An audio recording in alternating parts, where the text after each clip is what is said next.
Merci à toi, Philippe Ouafrika Wa Sénégal. Je vous salue à travers les diasporas africaines. Je vous salue dans les îles de l'océan Atlantique et de l'océan Indien. Le premier sujet que nous allons aborder ce soir, c'est la réponse que la diplomatie béninoise du régime de Patrice Talon, qui continue à être talonné jusqu'à son étalement, la réponse que cette diplomatie a apportée aux accusations formelles et vigoureuses du président du Faso, accusations qui ont été proférées le samedi 6 juillet 2024, lorsque s'adressant... Non, qui ont été proférées le jeudi passé. Eh bien, lorsque s'adressant, je crois que c'était le jeudi 10 juillet, le jeudi 10 ou plutôt oui, par le président Ibrahim Traoré, lorsque s'adressant à son peuple, lors d'une rencontre à Ouagadougou, il a clairement dit que le Bénin abritait des bases militaires françaises et que, à partir de ce dispositif, les forces qui ensanglantent le sol burkinabé et le sol de l'AES étaient soutenues, les forces terroristes. Après cette accusation, donc, il y a eu finalement une réaction officielle du gouvernement béninois à travers son porte-parole, dont j'ai retrouvé ici le texte. Je voudrais donner lecture du texte de la réplique béninoise, la réplique du gouvernement béninois à cette accusation. Voilà. Alors, que dit le porte-parole de ce gouvernement, je crois M. Wilfried Léandre Humbedi, au nom du gouvernement béninois? Il dit que c'est l'hôpital qui se moque de la charité. Les attaques terroristes enregistrées par le Bénin à ce jour, dont la grande majorité a été déjouée par nos forces de défense et de sécurité, sont l'œuvre de gens venant de l'autre côté de nos frontières avec le Burkina Faso et le Niger.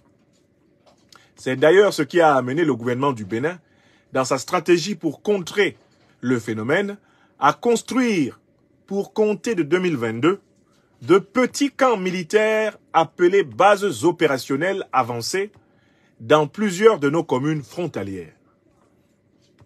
Cela, nous ne l'avons pas caché puisque le président de la République lui-même en a parlé devant l'Assemblée nationale dès le 8 décembre 2022. Voilà que nos frères et voisins, pour des raisons de politique domestique, s'emploient à vouloir faire de nous la source de leurs problèmes. C'est une tendance pernicieuse, venant de militaires qui connaissent ces camps et leur vocation. Ainsi, après le Niger, c'est au tour du Burkina Faso d'emboucher cette trompette nauséeuse de désinformation qui alimente non le patriotisme, mais plutôt la rancœur des populations et menace à terme la coexistence pacifique des peuples. Une chose est certaine, le populisme n'a qu'une seule vertu, c'est de déplacer les problèmes. C'est de déplacer les problèmes en faisant semblant de les régler. Tôt ou tard, les populations se rendront compte qu'elles ont été abusées. Fin de citation du propos publié le 11 juillet de M. Wilfried Léandre Humbedi pour le compte du gouvernement du Bénin. Alors, c'est intéressant d'analyser les propos de Wilfried Léandre Humbedi, qui ont été amplement rapportés tantôt par RFI, tantôt par Jeune Afrique, bref, toute la presse traditionnelle de la France-Afrique s'est mise en mouvement pour diffuser ces propos. Alors, d'abord, le Burkina Faso est appelé l'hôpital qui se moque de la charité. Autrement dit, en fait, le Burkina Faso est coupable des actes terroristes qui se posent ou se poseraient dans le sol béninois. Or, le Burkina Faso, à travers son leader, a fait l'analyse suivante. Le terrorisme s'est répandu dans toute l'Afrique de l'Ouest après que l'OTAN ait détruit la Libye en bonne entente avec les deux grandes organisations terroristes, Al-Qaïda et l'État islamique, qui avaient été auparavant créées par des puissances de l'OTAN au Moyen-Orient. C'est-à-dire qu'au niveau officiel du Burkina Faso et plus largement au niveau de l'Alliance des États du Sahel, la source du terrorisme est connue. C'est la grande déstabilisation mise en place à partir de l'assassinat de Kadhafi par l'OTAN, une grande déstabilisation qui emploie comme adjuvant les organisations terroristes créées par les grandes puissances de l'OTAN au Moyen-Orient, Al-Qaïda et l'État islamique. C'est-à-dire que le président Ibrahim Traoré n'a pas dit que c'est l'État béninois ou l'État ivoirien qui serait à la source de la grande déstabilisation du continent. Il les a accusés, les gouvernements de ces pays, les régimes de ces pays, d'être complices de ceux qui déstabilisent le continent.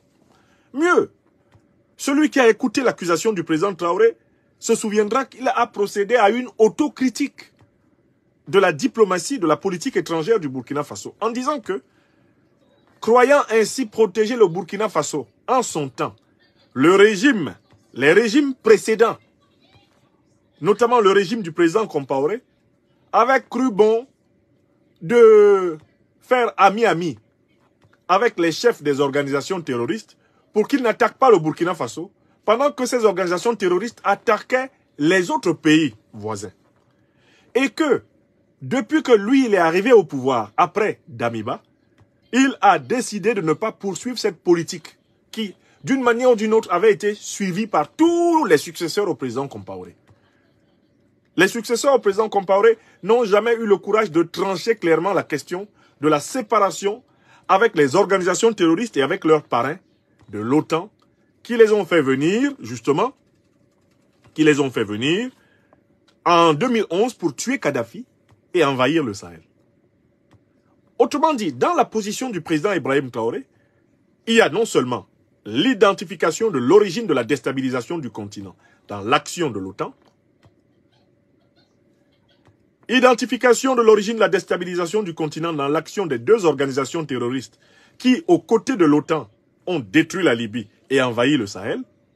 Et il y a accusation formulée contre la Côte d'Ivoire et le Bénin parce que ces pays ont des régimes qui sont tombés dans la même complaisance que l'ancien régime du président Compaoré au Burkina.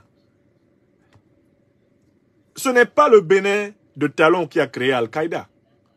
Ce n'est pas la Côte d'Ivoire de Ouattara qui a créé Al-Qaïda et l'État islamique. À aucun moment, le président Traoré ne le dit. Ce qu'il dit, c'est que ces pays ont à leur tête des dirigeants qui sont complaisants avec l'alliance de l'OTAN et les organisations terroristes générées par cette alliance pour maintenir notre continent natal, l'Afrique, dans une déstabilisation structurelle et permanente. Est-ce que vous comprenez? Donc, Wilfried Léandre Humbedi, au nom du gouvernement béninois, je crois qu'il joue à l'idiot.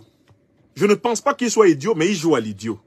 Car il sait très bien que ce qu'il dit n'est pas fondé sur une analyse saine de la réalité du propos originel du président Traoré.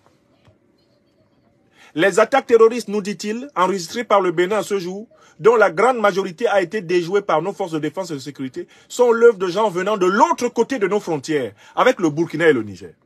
Cette phrase signifie quoi? Humbedi et Talon, son patron, accusent donc le Burkina Faso et le Niger d'être les pays d'où viennent les terroristes. Or, le Burkina Faso, le Niger et le Mali actuel ont bien expliqué que les terroristes ont été armés en Libye. Ils ont été armés par l'OTAN.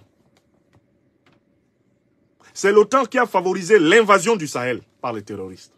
Parce que les deux grandes organisations terroristes ont été créées par les puissances de l'OTAN au Moyen-Orient, avec la même mission de déstabilisation. Pour imposer justement la domination occidentale, on envoie ces organisations terroristes en éclaireur pour fragiliser des territoires et imposer par la suite les bases militaires occidentales à des peuples ainsi rendus vulnérables. Donc, le Burkina Faso n'a pas créé Al-Qaïda. Le Burkina Faso n'a pas créé l'État islamique. Le Burkina Faso n'a pas bombardé la Libye pendant 6 mois. Ceux qui ont bombardé la Libye pendant 6 mois, ce sont les États-Unis de Barack Obama, la France de Nicolas Sarkozy, de Nagui Bokcha, la Grande-Bretagne de David Cameron. Ce sont eux qui ont détruit la Libye et qui ont permis à Al-Qaïda et l'État islamique de récupérer les armes massives en Libye et d'envahir le Sahel. Or, justement, le régime de Ouattara et le régime de Talon sont alliés à l'OTAN. Et ce que le président Ibrahim Traoré dénonce, c'est l'hypocrisie et la duplicité d'Alassane Draman Ouattara et de Patrice Talon, qui pensent qu'ils peuvent soi-disant combattre le terrorisme, alors même qu'ils sont sous la tutelle de ceux qui ont fait venir les terroristes. Est-ce que vous comprenez? Si j'interviens sur ce sujet ce soir, c'est pour que tout le monde comprenne. Parce qu'il y a des gens qui... Wilfried Léandre Oumbeji veut tromper les Béninois. Il veut tromper les Africains sur la nature de la déstabilisation. Alors que le président Traoré rend service à tous les Africains. Parce que sa prise de parole à Ouagadougou a permis, une fois de plus, de clarifier. Le peuple sait à qui il a affaire. Le peuple burkinabé, le peuple africain, grâce à des leaders comme le président Traoré, nos peuples savent exactement à qui ils ont affaire. Alors que des individus comme Léandre Oumbeji, qui sont des pêcheurs en eau trouble, des confusionnistes, des gens qui font des arguments soporifiques et superficiels, sont justement un danger pour le peuple béninois, un danger pour le peuple africain. Léandre Oumbeji, ce n'est pas le Niger qui a créé Al-Qaïda. Ce n'est pas le Burkina Faso qui a créé Al-Qaïda. Ce n'est pas le Niger qui a créé l'État islamique d'Irak. Ce n'est pas le Burkina Faso qui a créé l'État islamique d'Irak. Ces organisations terroristes ont été créées au Moyen-Orient par les services secrets occidentaux. D'accord? Or, justement, que fait Patrice Talon et que fait Ouattara? Ils se sont mis sous la protection des puissances occidentales qui ont créé ces organisations terroristes au Moyen-Orient. C'est ça le problème. Quand le président Traoré se plaint de Patrice Talon, ou quand il se plaint de Ouattara, c'est parce que Patrice Talon et Ouattara font partie de ces dirigeants africains qui se mettent sous la protection de ceux-là même qui ont détruit la Libye, assassiné Kadhafi, pour que l'Afrique soit fragile et qu'ils nous imposent leur base militaire dans le Sahel et sur le golfe de Guinée. Est-ce que c'est clair? Oumbeji, le peuple béninois est un grand peuple africain. La terre du Bénin porte quelques-uns des plus brillants intellectuels que l'Afrique ait jamais eus. Que vous soyez porte-parole du gouvernement béninois et que vous disiez des choses d'une légèreté comme celle-ci, c'est une honte pour nous au Bénin de vous avoir comme porte-parole du gouvernement, même comme ministre. Vous dites, c'est d'ailleurs ce qui a amené le gouvernement du Bénin, dans sa stratégie pour contrer le phénomène, à construire pour compter de 2022 de petits camps militaires appelés bases opérationnelles avancées dans plusieurs de nos communes frontalières. Très bien. Mais la stratégie du gouvernement actuel du Bénin est une stratégie nulle. Pourquoi? Parce que les bases avancées du Bénin sur la frontière avec le Burkina et le Niger sont des bases qui sont sous le contrôle des forces qui ont détruit la Libye, qui ont assassiné Kadhafi et qui veulent recoloniser militairement l'Afrique. Vous avez livré le Bénin justement au contrôle de ceux qui ont tué Kadhafi. Vous êtes en train de livrer le Bénin, livrer la Côte d'Ivoire au contrôle précisément de ceux qui ont organisé toute la déstabilisation du continent et qui n'ont aucun intérêt à ce que le terrorisme soit vaincu, car ils l'ont conçu comme une variable de leur stratégie consistant à imposer leur ordre par le chaos. Diviser pour mieux régner. Oumbeji, Wilfried Léandre, si vraiment c'est un problème d'intelligence, retournez à l'école. Mais je ne crois pas que ce soit un problème d'intelligence. Vous êtes travaillé par la lâcheté des mauvais dirigeants africains. Ce que vous avez écrit est une littérature typique d'un dirigeant félon, corrompu, ennemi de son peuple, menteur, démoniaque. Ce que vous avez écrit là. Vous savez très bien. Oumbeji, Wilfried Léandre. Le Bénin et vos parents vous ont envoyé à l'école. Vous savez très bien qui attaque l'Afrique. Votre président, votre patron, Talon, il sait qui attaque l'Afrique. Pourtant, c'est à eux que vous avez confié la sécurité de votre régime au Bénin. Vous avez confié la sécurité de votre régime à Paul Kagame, qui est un agent de l'OTAN et qui est chargé de déstabiliser en permanence le Congo, RDC, pour que les richesses du Congo soient pillées ad vitam aeternam par les puissances occidentales. C'est lui qui protège votre patron. Et vous vous êtes mis sous la tutelle de l'OTAN. Or, c'est l'OTAN qui a détruit la Libye. L'OTAN est responsable de la déstabilisation massive du Sahel. Ça a été conçu et ça a été voulu comme tel. Je dis bien conçu et voulu comme tel par l'OTAN. Nous avons 4 preuves, je dirais même 5, qu'il faut constamment rappeler ici. Première preuve, les emails de Mme Hillary Clinton. Dans ces emails, qui ont été révélés par le lanceur d'alerte, Julian Assange, Mme Hillary Clinton et ses conseillers discutent des raisons pour lesquelles il faut tuer Kadhafi en 2010-2011. Et ils disent, il faut tuer Kadhafi et détruire la Libye parce que Kadhafi se prépare à mettre en place une monnaie, dinar-or, qui va mettre l'Afrique à l'abri de la domination économique, politique et militaire du dollar américain des États-Unis, de l'euro européen et qui va mettre fin à la domination du franc CFA sur une quinzaine de pays d'Afrique dite francophone. C'est écrit dans les mails de Mme Hillary Clinton. Ils n'ont pas tué Kadhafi parce qu'ils voulaient restaurer, soi-disant, la démocratie en Libye. Ils l'ont tué parce qu'ils voulaient empêcher l'Afrique de se libérer de 600 ans de pillage, d'exploitation unilatérale, de relations économiques, politiques, culturelles asymétriques. C'est pour cela qu'ils ont tué Kadhafi.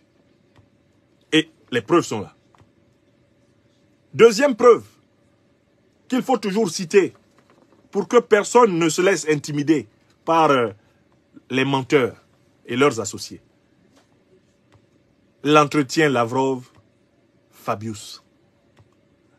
Monsieur Wilfried Léandre Oumbeji, Lavrov dit à Fabius en 2013, vous, Français, vous vous préparez à combattre maintenant au Mali les terroristes que vous avez armés en Libye. Fabius répond, c'est la vie. Vous retrouverez toutes les traces que je donne là. Les archives sont disponibles sur le net. Troisième preuve.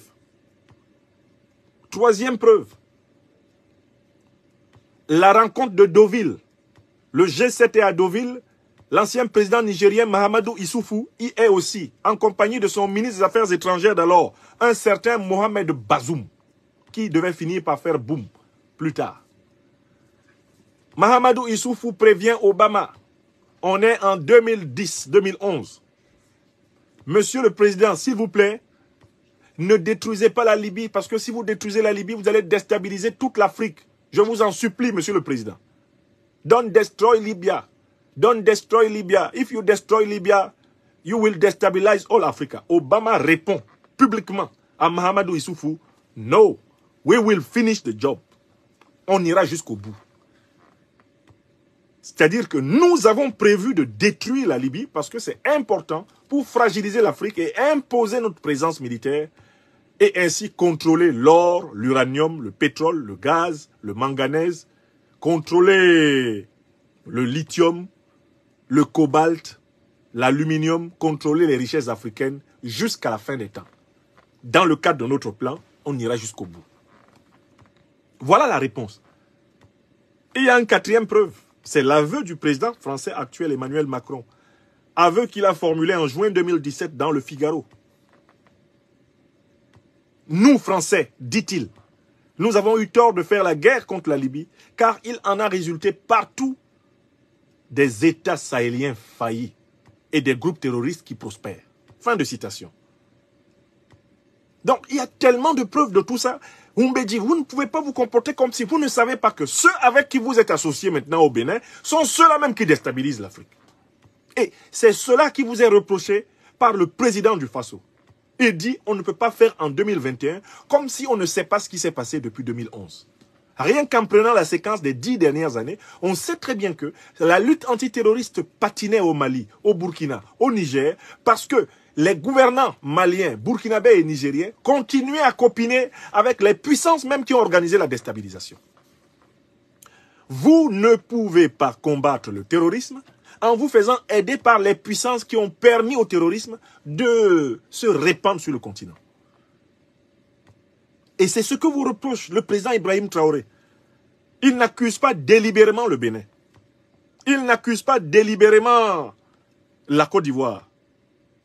Il parle de la trahison que les dirigeants béninois actuels, que les dirigeants ivoiriens actuels perpètrent contre les peuples africains, en commençant par ceux de leur propre pays, en suivant une politique de lutte antiterroriste hypocrite, mensongère et stérile. Donc, le président Ibrahim Traoré n'a pas contesté le droit du Bénin d'avoir des camps militaires pour combattre les terroristes, mais il a contesté le fait que ces camps militaires soient sous l'influence des puissances qui ont fait venir les terroristes. Des puissances qui ont détruit la Libye. Et parce que l'expérience a prouvé que ces puissances ne combattent pas efficacement les terroristes, puisque les terroristes sont des déstabilisateurs qui les rendent indispensables aux Africains. Pendant 10 ans, toutes ces puissances, avec toutes leurs armées, étaient installées au Mali. Toutes ces armées-là, plus de 30 000 hommes, 30 à 40 000 troupes étrangères étaient sur le sol malien. Et toutes ces armées étaient incapables de reprendre la ville de Kidal, la seule ville de Kidal. Ils étaient incapables de la reprendre pendant 10 ans. Le nord du Mali, pendant très longtemps, est resté un no man's land pour les forces gouvernementales. Alors qu'il y avait 30 000 à 40 000 soldats étrangers sur leur sol. Ça ne vous dit rien? Wilfried Léand Oumbeji, ça ne vous dit rien? Qu'une fois que ces troupes-là, Barkhane, machin, tout, MINUSMA, tout le monde est sorti, l'armée malienne a repris Kidal. Kidal n'est-elle pas aujourd'hui de retour dans le giron de l'État? Voilà des choses tangibles. Goundam, Ber, toutes ces localités qui étaient occupées par les terroristes, avec la complaisance des soi-disant forces de la communauté internationale. Vous n'avez pas vu ça? Il n'est pas reproché au Bénin d'avoir des bases militaires. C'est un droit souverain de l'État béninois d'avoir des bases militaires. Il lui est reproché de laisser ces bases militaires sous l'influence de ceux-là même qui ont conçu la déstabilisation du continent. Et qui la perpètrent depuis 600 ans. Donc il dit, cela nous ne l'avons pas caché puisque le président de la République lui-même en a parlé devant l'Assemblée nationale dès le 8 décembre 2022. Mais le président Traoré ne conteste pas au Bénin le droit d'avoir des bases militaires. Il dit qu'il faudrait que ces bases militaires soient sous le contrôle effectif du Bénin lui-même. Mais s'il y a des forces étrangères hostiles à l'indépendance africaine, hostiles à la souveraineté africaine, qui ont la liberté d'opérer sur le sol béninois, mais c'est un danger pour le Niger. C'est un danger pour le Burkina. Voilà le sujet. Oumbeji écrit sa réaction en faisant tout pour être hors sujet. Il fait tout pour être hors sujet. Il n'est pas reproché à Patrice Talon, président du Bénin, d'ouvrir des bases militaires dans son pays. Il lui est reproché d'être justement l'esclave de puissances hostiles à la souveraineté africaine. D'être un valet du néocolonialisme français et de l'impérialisme occidental. Voilà ce qui lui est reproché. Voilà ce qui lui est reproché. Alors, l'argument qui consisterait à dire, mais du côté du Niger, du Burkina, du Mali, il y a aussi les Russes. Mais l'armée russe ne finance pas les terroristes. Elle ne finance pas les terroristes. Il n'y a pas d'organisation terroriste internationale qui bénéficie du soutien de l'armée russe en Afrique.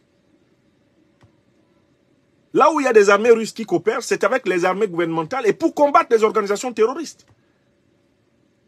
Donc vous ne pouvez pas sortir cet argument, ah, il y a aussi les Russes de l'autre côté. Mais les Russes, ils ne forment pas de terroristes pour entrer chez vous. Ils n'ont pas d'Al-Qaïda à eux. Ils n'ont pas d'État islamique à eux. Ils n'ont pas de chef terroriste à leur solde. Ils viennent opérer aux côtés des gouvernements pour les aider à renforcer leurs capacités, à former leurs armées, et ils n'ont pas vocation à rester en Afrique. Ils rentrent en Russie. Ce n'est pas une colonie de peuplement, d'occupation. Bon, alors, donc, soyons sérieux. Voilà que nos frères et voisins, pour des raisons de politique domestique, s'emploient à vouloir faire de nous la source de leurs problèmes. C'est une tendance pernicieuse venant de militaires qui connaissent ces camps et leur vocation. C'est faux. Le Burkina, le Niger n'accusent pas gratuitement le régime béninois. Ils accusent sur la base de preuves. Ils nous disent qu'ils ont les preuves d'actions qui ont été menées à partir justement de ces camps militaires contre les territoires burkinabés et nigériens. Ils ont les preuves. Quand les deux anciens présidents béninois sont allés récemment au Niger, ces preuves leur ont été présentées. Et aucun d'entre eux n'est sorti dire « Les Nigériens nous ont montré des preuves fausses ». Ils sont revenus voir Patrice Talon et lui ont dit « Ce que les Nigériens nous ont montré est sérieux. Il nous faut faire quelque chose. » Si le président Yahi Boni et le président Nicéphore Soglo, ancien président béninois, sont venus faire un communiqué pour dire il faut mettre en place une commission mixte où il y aura les représentants du gouvernement béninois, des représentants du gouvernement nigérien et eux, les doyens, les médiateurs. S'ils ont accepté cela, c'est parce qu'ils ont reconnu qu'il y a bel et bien un problème. Le Niger n'a pas fermé sa frontière par plaisir. C'est qu'il y a un problème sécuritaire sérieux. Et s'il y a un problème sécuritaire sérieux, c'est-à-dire que la partie béninoise, eh bien, ne fait pas correctement son travail. Et c'est ce qui lui est reproché. C'est, en réalité, d'être manipulé par les mêmes forces qui, justement, ont provoqué l'effondrement du Sahel. Alors, c'est une tendance pernicieuse. En quoi c'est pernicieux? Venant de militaires qui connaissent les camps et leur vocation. Mais écoutez, un camp peut avoir été créé en 2022 dans une perspective positive, et puis en 2024, on l'utilise dans une perspective négative. Écoutez, il y a 5 ans, est-ce que les soldats rwandais assuraient la sécurité du président béninois? Est-ce qu'il y a 5 ans, Kagame était à Cotonou, celui qui protège Talon? Kagame, là, le suppôt de l'OTAN en Afrique de l'Est. Donc, un camp militaire peut avoir été construit dans un cadre, on va dire, correct, un cadre légitime, et par la suite être utilisé pour des activités illégitimes, incorrectes, des activités criminelles, des activités mafieuses. Alors, si les anciens présidents ont accepté d'ouvrir, de mettre en place cette commission, c'est parce que les faits que les Nigériens leur ont présentés sont des faits sérieux. Et quand le président Ibrahim Traoré dit qu'il a des faits, mais n'oubliez pas que les faits qu'il a sont corroborés par les faits que possèdent de leur côté les Nigériens et même que possèdent de leur côté les Maliens. L'Alliance des États du Sahel, plusieurs fois s'est plainte de cette duplicité d'un certain nombre de puissances occidentales et elle se plaint de la duplicité des proxys de ces puissances occidentales dans la lutte antiterroriste. C'est un fait. Avant-dernier paragraphe, il dit « Ainsi, après le Niger, c'est au tour du Burkina Faso d'emboucher cette trompette nauséeuse de désinformation. » Mais écoutez, vous trouvez ça nauséeux alors qu'il y a des gens, des dizaines, des centaines, des milliers de gens qui meurent chaque année? C'est nauséeux de vous demander d'arrêter, d'héberger sur votre sol des troupes hostiles à la paix et à la sécurité de nos populations? Qu'est-ce qu'il y a de nauséeux? Vous pensez que l'usage du mot nauséeux va impressionner la galaxie africaine? Ce qu'il y a de nauséeux, monsieur le ministre Léandre Oumbédi, ce qu'il y a de nauséeux, c'est votre mauvaise foi, votre cynisme, votre sadisme. C'est le mépris que vous avez pour les millions de vies de nos peuples qui sont en jeu, en raison de votre duplicité. Vous n'avez pitié de personne, en fait, Oumbédi. C'est ça qui fait mal. C'est ça qui donne envie de vomir. Est-ce que vous êtes bien du pays du roi Béhanzin? Vous êtes du pays de Mathieu Kérékou, le général? Vous êtes bien du pays des Amazones? Si c'est ce pays-là, avec les héros de référence que ce pays a, vous trouvez normal qu'aujourd'hui, dans ce pays, vous hébergiez des forces qui ont participé à la déstabilisation de l'Afrique sous nos yeux en Libye, qui ont bombardé la Libye pendant 6 mois et tué Kadhafi? Vous trouvez que ça ne donne pas envie de vomir, ça? Mais c'est vous la nausée.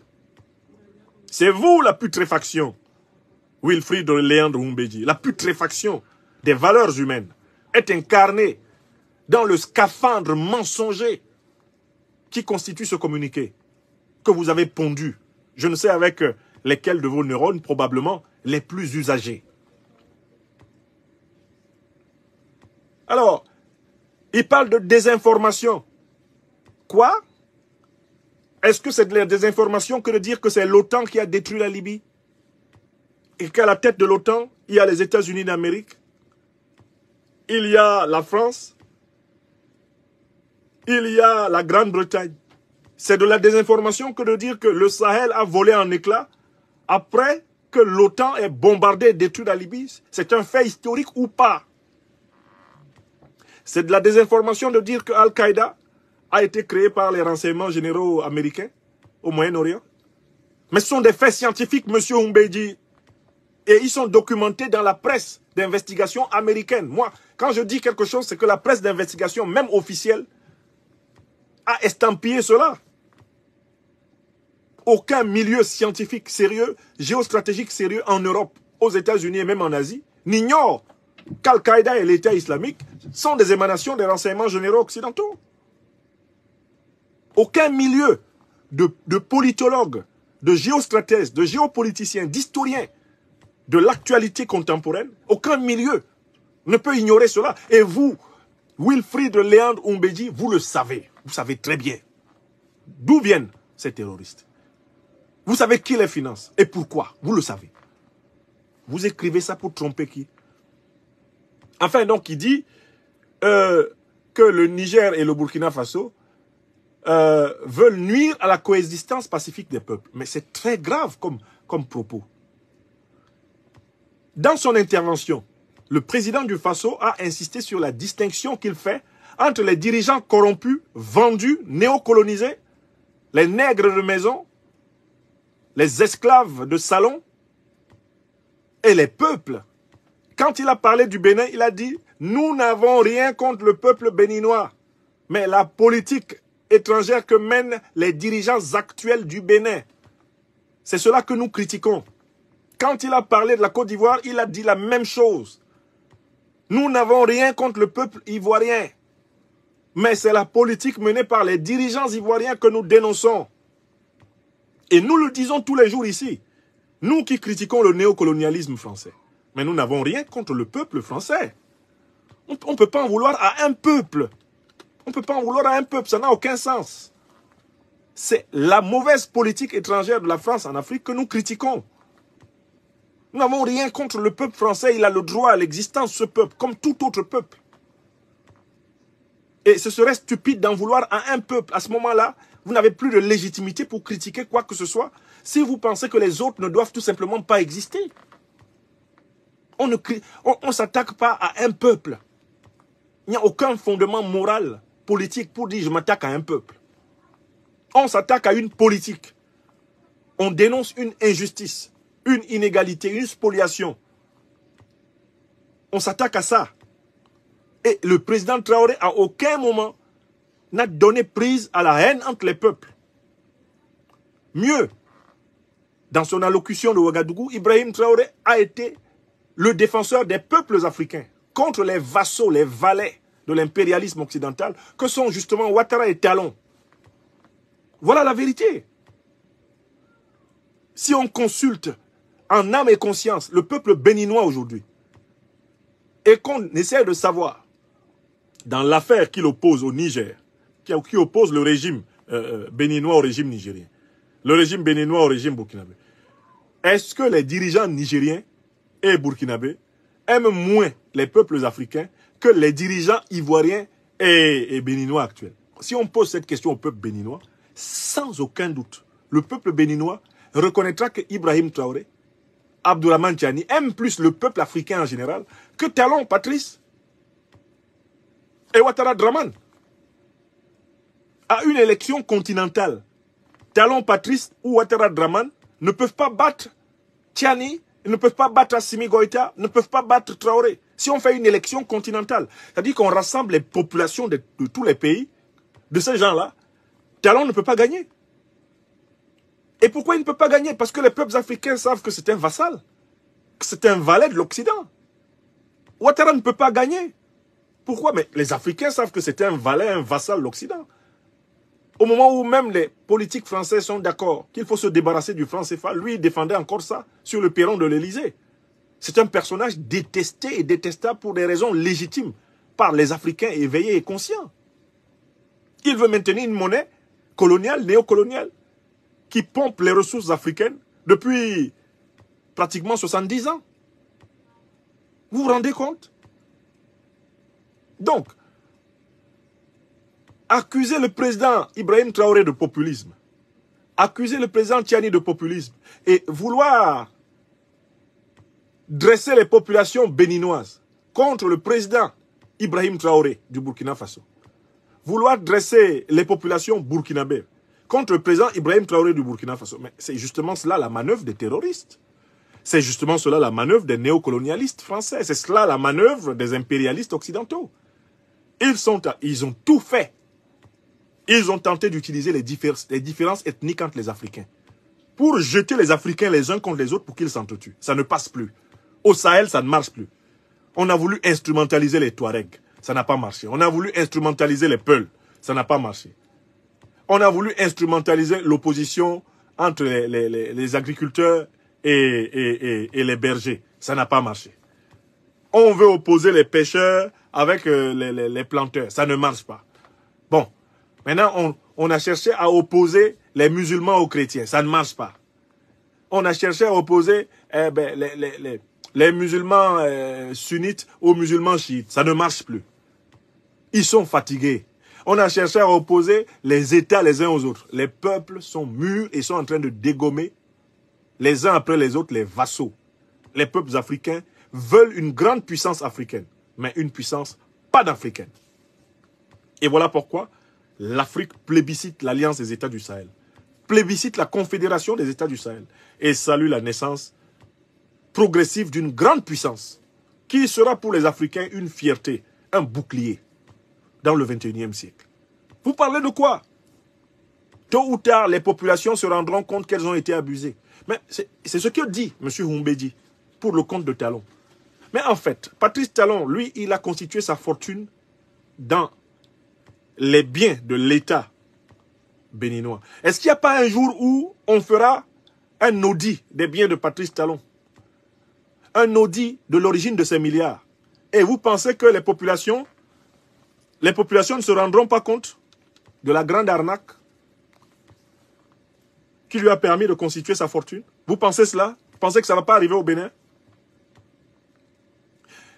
Est-ce que vous pensez que le peuple béninois n'a pas de compte à demander un jour à Talon? Lui qui a fait venir des soldats rwandais pour sa sécurité personnelle, se méfiant de l'armée béninoise. Est-ce qu'un jour cette armée ne demandera pas des comptes à Talon? Vous êtes sûr que Talon n'est pas talonné? Vous êtes sûr qu'il n'est pas dans de sales draps? Vous êtes sûr? Adrien Humbedi, est-ce que Talon n'est pas déjà en train de rendre des comptes? Est-ce que Talon n'a pas de problème de compte actuellement? Je vous pose cette question parce que parfois vous dites des choses qui trahissent en fait votre propre fébrilité. Tôt ou tard, les populations se rendront compte qu'elles ont été abusées. Mais qu'est-ce qui se passe au Bénin? Depuis l'avènement de M. Talon, n'est-ce pas l'État béninois qui a été abusé plusieurs fois? Une bonne partie des sociétés dont ce monsieur se prévaut, ne lui ont-elles pas été bradées de l'intérieur de l'État béninois? La fortune incroyable qu'il s'est constituée n'est-elle pas faite de pans entiers de l'économie publique béninoise qui ont été privatisés à son avantage? Qui est au Bénin davantage soumis à l'obligation de rendre compte un jour que Patrice Talon? N'est-ce pas l'homme le plus talonné du Bénin aujourd'hui? Et bientôt peut-être l'un des plus talonnés d'Afrique et du monde. Combien de casseroles traîne-t-il pour que vous osiez penser que les présidents Traoré, Tiani et Assimi Goïta auront plus de comptes à rendre que votre président à vous?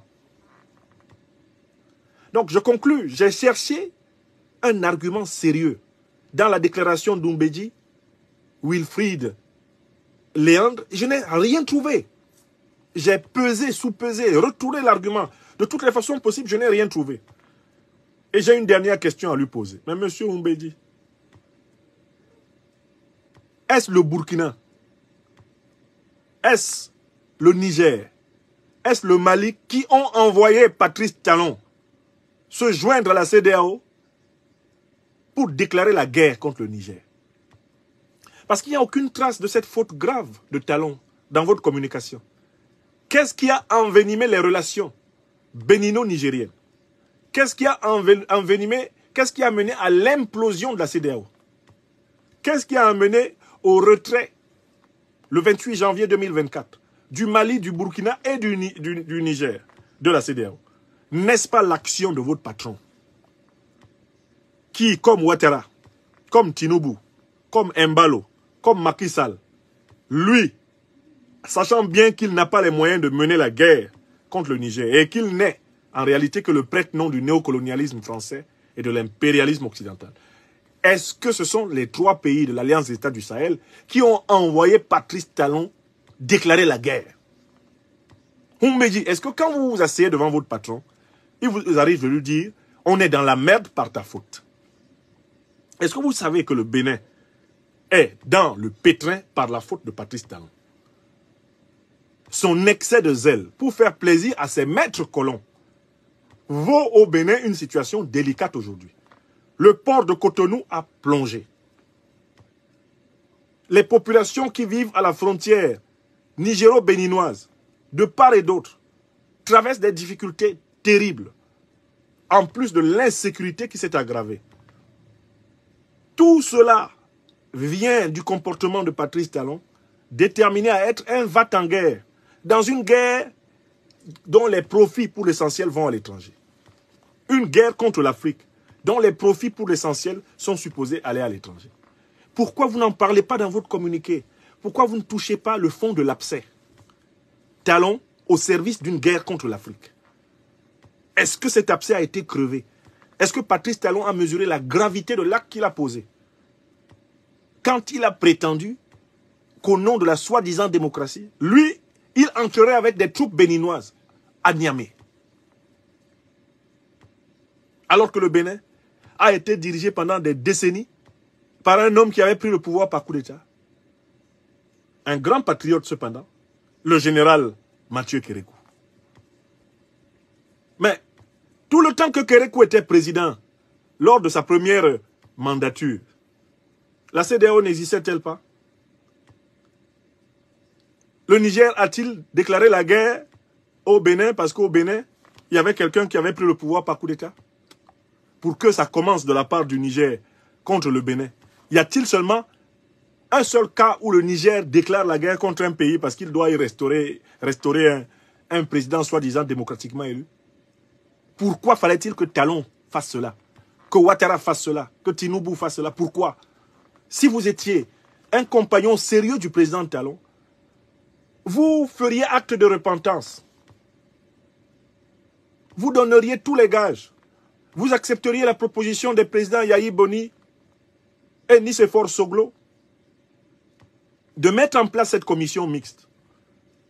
De telle façon que vos frères nigériens, burkinabés, maliens soient rassurés sur votre volonté de ne pas servir de base arrière aux grands déstabilisateurs du continent. Si vous étiez de bonne foi, la frontière nigéro-béninoise serait ouverte en un temps, 2 mouvements. Il suffirait que l'armée béninoise redevienne la véritable souveraine militaire du territoire béninois. Toutes les bases dont on parle à la frontière nord du Bénin, il suffirait qu'elles repassent entièrement sous le contrôle de l'armée béninoise. Que des forces de pays hostiles à l'Afrique ne viennent pas se loger à l'intérieur des bases béninoises. Il suffirait de cela. Il suffirait que Talon arrête de trembler devant l'armée béninoise, qu'il soumet à l'humiliation de voir un président de la République sous la protection de l'armée rwandaise, une armée qui a traversé diagonalement tout le triangle de l'Afrique. Elle est partie d'Afrique de l'Est pour venir soi-disant protéger un président au Bénin. Mais contre qui Talon se protège s'il ne se reproche rien? Si Talon est propre, S'il peut, après sa présidence, rentrer au quartier, vivre tranquillement, s'arrêter de temps en temps au bar pour boire une bière, manger du poisson braisé, jouer au jeu de dames ou à la Wallet avec les gens du quartier. Et puis, peut-être même l'après-midi, s'il en a un peu la force, aller jouer un peu de tennis de table ou de lawn tennis. Si Talon entrevoit l'après-pouvoir dans la paix avec le peuple béninois, mais pourquoi a-t-il besoin de se barricader derrière les soldats rwandais? Qu'est-ce qui explique la méfiance de Talon envers sa propre armée, si ce n'est qu'il se reproche des choses? Pourquoi tremble-t-il à l'idée qu'on lui fasse un coup d'État? S'il était un bon président, un président qui travaille bien, un président qui aime et protège son peuple, l'armée béninoise serait entièrement dévouée pour lui. Mais comme l'armée sait que c'est un président affairiste, que c'est un président qui a l'estomac, mais c'est un estomac qui jamais ne s'emplit. C'est un président budgétivore. C'est un président qui dévore la fortune publique. Il sait que l'armée, c'est ça. Voilà pourquoi il n'a pas confiance en cette armée. Il se dit, si je me confie à eux, ils vont me déposer. Parce qu'ils savent que je pompe. Mais depuis 20-25 ans, l'argent public béninois, comme personne d'autre. Voilà. Donc moi, j'ai lu le communiqué. Je m'attendais à ce que mon frère, Wilfried Léandre Oumbédi, fasse preuve quelque part d'humilité. Le communiqué est un monument de déni. Il ne reconnaît rien. Ils n'ont rien fait. Les relations sont mauvaises avec le Bénin, avec le Burkina. Elles sont mauvaises avec le Mali. Elles sont mauvaises avec le Niger. Mais eux, le pouvoir Talon, ils n'ont rien fait. Le président Tiani est arrivé au pouvoir à Niamey, il s'est mis à les détester. Il ne les aime pas. Leur tête ne lui revient pas. Ibrahim Traoré est arrivé au pouvoir à Ouaga, il a regardé les dirigeants nigériens, je ne les aime pas. Moi, je n'aime pas les vestes de Talon. Ah, ces vestes-là ne me plaisent pas. Est-ce que c'est ça? Non, il y a des problèmes structurels. Et si vous ne vous adressez pas à ces problèmes structurels, tout cela va finir de manière tragique. Si vous n'acceptez pas une solution structurelle des causes de la crise bénino-nigérienne, bénino-malienne, bénino-burkinabé, crise politique, concernant les pratiques gouvernementales béninoises, sous le contrôle du néocolonialisme français et de l'impérialisme occidental en général. Si vous ne révisez pas cette politique, le conflit qui est là ne connaîtra qu'une issue tragique. Et n'en doutez pas, vous ne réchapperez pas par la duplicité, ça ne marche plus en Afrique. Il y a un niveau d'éveil, même de votre propre peuple. Le peuple béninois qui s'est opposé à vos déclarations de guerre n'acceptera pas que vous continuiez à casser du sucre dans son dos. Je tenais vraiment à le dire de cette façon. J'ai lu le communiqué, je me suis demandé, mais est-ce qu'il y a un seul bon argument dedans? Donc ce communiqué, le communiqué de Wilfried Léandre Oumbédi, publié le 11 juillet, est un communiqué mensonger. C'est un gros mensonge. C'est hors sujet. C'est un communiqué vraiment fallacieux, nul, pernicieux. C'est un communiqué diabolique. C'est écrit par quelqu'un qui a choisi de mentir jusqu'au bout.